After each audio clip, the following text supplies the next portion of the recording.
లూకా సువార్త 9వ అధ్యాయం 10వ వచనంలో నశించిన దాన్ని వెదకి రక్షించడానికి మనుష్య కుమారుడు ఈ లోకములోనికి వచ్చెను. The son of man came to this world to seek and to save which was last.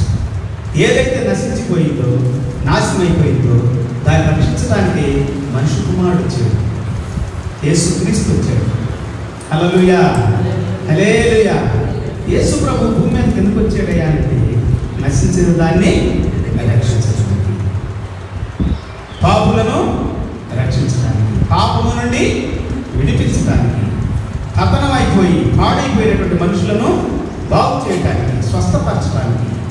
Hallelujah, hallelujah. Mark సువార్త 12వ అధ్యాయము 33వ వచనం. Mark chapter 12 verse 33.